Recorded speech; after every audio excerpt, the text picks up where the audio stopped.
more and more we speak to the community, the more and more they want an insight into the brand. And I think it's just super important that we show that in the most honest way we can.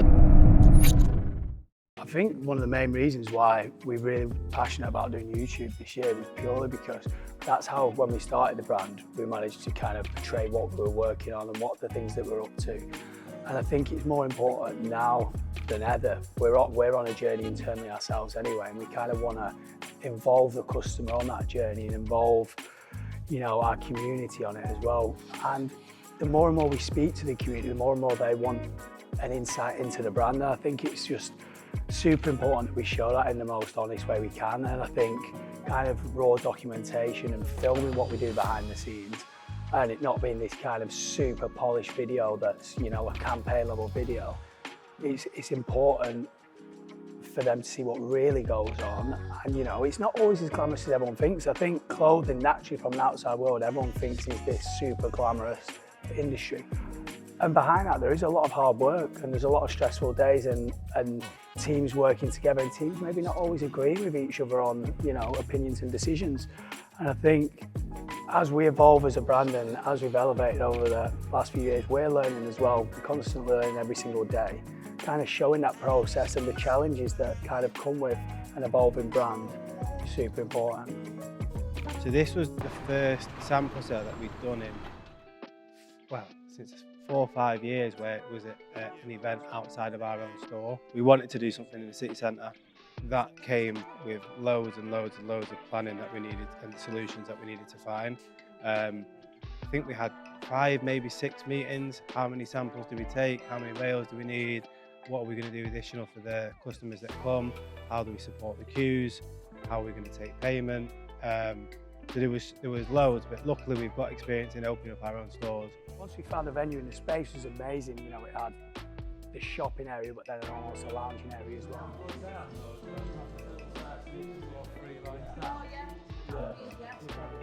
If this is the only entry in, and it's going to be queued,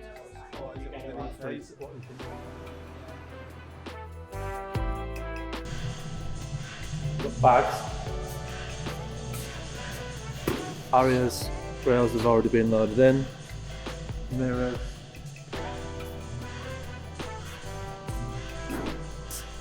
And all these little bits of like welcome stands, the coffee cups.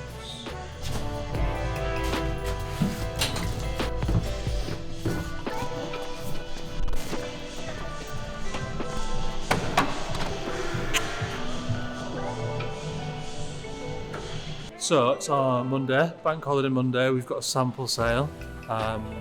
So we've got just over 1,000 tickets sold so far, events in a couple of days. It's a mixture of stuff, so we've got samples from all the previous launches, from launches that are coming up, but we've also got a little bit of frag stock that might have been in the business for a little while as well, so there's some nice surprises, really nice sort of like sizing for everyone to be able to grab a steal. Today we are delivering the goods. We're bringing it all here, so everything bar product is coming today, so you've got rails, hangers, all the equipment, etc. is coming. At least 5 across there.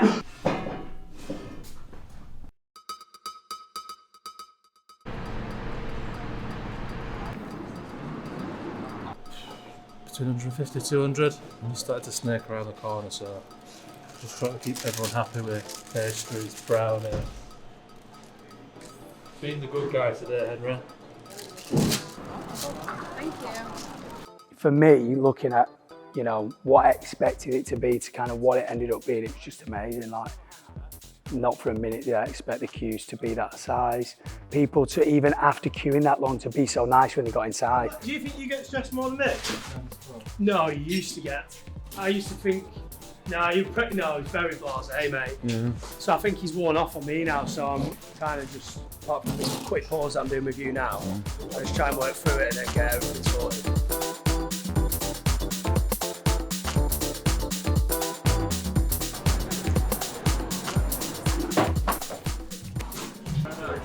Well, we're at Side Street Studios in Manchester today for our first sample sale for a while, to be fair. We used to do them a lot in the past, but we haven't for a while.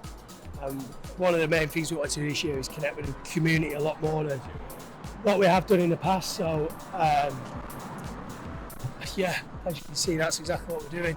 But the sample cell, the team have been prepping it for weeks now, to be fair. There's a lot of variation of stuff in there.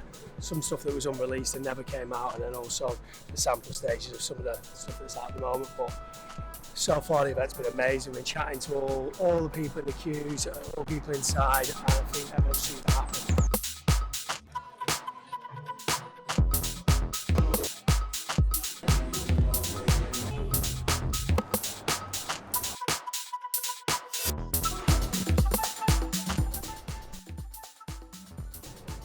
So just nipping out for a little 10-minute breather, getting the team fed and watered. But mate, it's exceeded every expectation I had for it today. The community, the team, our team have worked amazingly on it, but also everyone that's come to the event makes it special. All three, and look at the queue still inside. It's just packed, man. It's packed.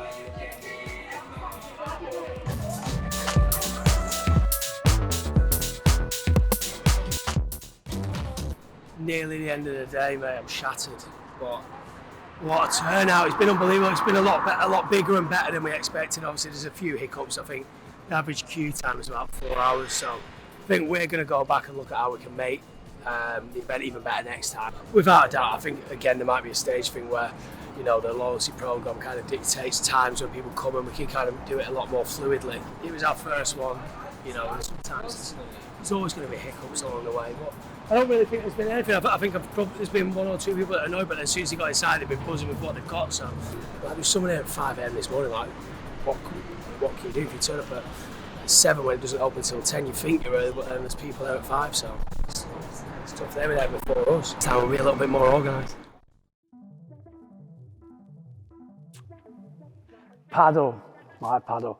But no, it's only one thing of what Couture Club is. I think for us as a brand and us as people and teams, we love different sports. You know, we play golf, play paddle, train, run, do all sorts of different things. And for me, it's one thing that we love at the moment. We're obsessed with it. So how can we not do something that we're obsessed with? And it was a great roundup of different people, you know, from, you know, some people that have been professional athletes before, some people that might be known for TV world, but then also our customers, our team inside the office, myself and Scott, and just general friends of the brand that have been part of the journey from the start. So it was a real mixed community event, and it's something that we're going to do more. And one thing we don't want to do with our events is kind of close them off too much. It's kind of open to our community, also to our team in the office and in the warehouse, but then also to anyone else that's been part of our journey as well. Mint, that. It's been really good. First one, little tester. Try and do something with customers next. Got really good. Feedback's been really good, Matt. Fun, gets everyone together, and you know, I've not met anyone that's played it yet that's not hooked instantly. So again, it's not something that defines us. We're not a paddle club. You know, we're a brand that's kind of being honest with ourselves, and that we enjoy a lot of different things, and it's just one part of some of the events that we're going to do. And it was just one that felt at a great time, great weather. We'd all been playing a lot, so we thought we had good chances of winning. Little did we realise there was some pretty much pros there, so that kind of didn't happen. But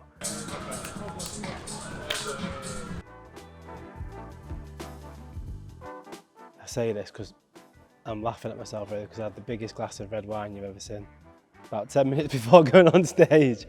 But you always get a little bit nervous. I think the first 5 minutes set the tone, and as soon as you've made the first person laugh, it becomes a lot easier. Hello everyone. Hi. So just to kick it off, why we're here today, so I think a lot of brands right now are talking about a buzzword, which is community, and what does that mean? To us, moving forward, it's the crucial part about how we shape the brand. The concept was actually not one of our concepts, it was a concept that came from the marketing team. They had an idea that we should rent a cinema, fill it with our customers and have a Q&A where we could give them some information about things that we were doing in the future, but also get there's like questions that we ask ourselves day to day, and we know the answers, but we want the validation, so we've got that validation. well, this is where I'd probably love to tell you an amazing story, but I was literally just driving in my car and then decided at that point on the road that I thought I got it, and just decided with the Couture Club. I think the customers that came down, again, were all really involved in answering questions and giving us honest feedback and making suggestions for other things like community events that we should do in the future. You've got to obviously work hard, but be obsessed and passionate about what you're doing. I think them three words, hard work, obsession and passionate, are the most important, I think. Interestingly, I think we set aside, it was a 2-hour gig, and we set aside half an hour for the Q&A at the end, and we could have stayed there till midnight. And even when we left, I think it finished at 9. I don't think I left the building till 11, just speaking to the customers outside. So again, I think we'll definitely do more of those in the future. Constantly evolving, I think just looking back and remembering like those pinch me moments, like kids in Selfridges or whatever it might be, like those are the times that hopefully in 20 years time when they're running the show we'll be like, what can I remember when we did that? Thank you.